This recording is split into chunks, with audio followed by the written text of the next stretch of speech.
Ay, busy day. Ito mga kababayan, hindi na makapag-fishing Super busy. Ito, tinatanggal natin yung ignition coil sa number 4. 1, 2, 3, 4. Yeah, 4.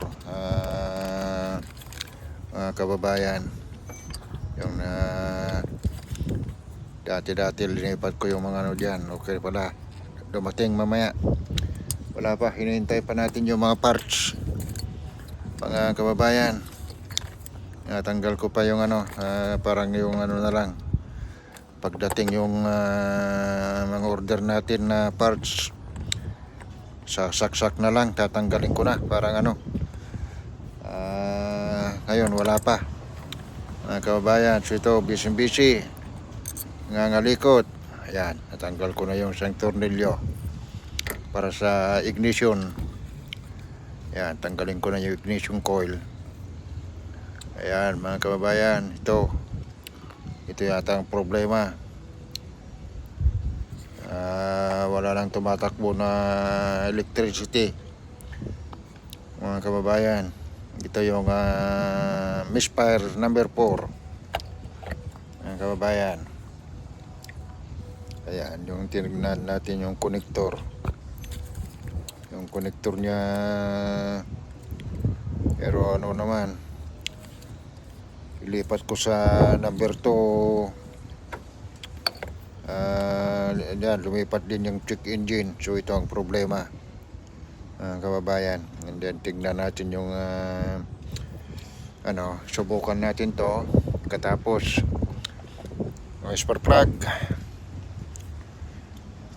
Marami pang trabaho. Yung starter pa, may problema pa yung starter. Minsan hindi umandar.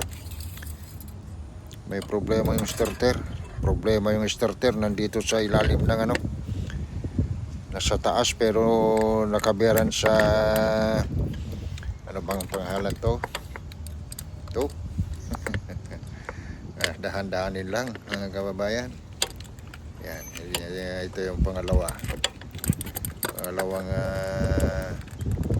ito yung number 2 to, mga kababayan. Okay, mga kababayan, dito muna. Maghapon na naman tayo, Friday, TGIF. Ito yung tornilyo, maliit naman lang, oh. Parang parang hindi matanggal yung ignition. Busy nanonood ng YouTube kung paano ang nasaan yung mga location yung mga parts na papalitan natin, mga kababayan. Pero nakatapos na yung change oil, nakapag-change oil na tayo. Tapos na yung palitan na yung oil filter at saka oil. Fresh na, mga kababayan. Okay, mga kababayan, dito muna. TGIF. Magandang hapon sa lahat. Bye-bye.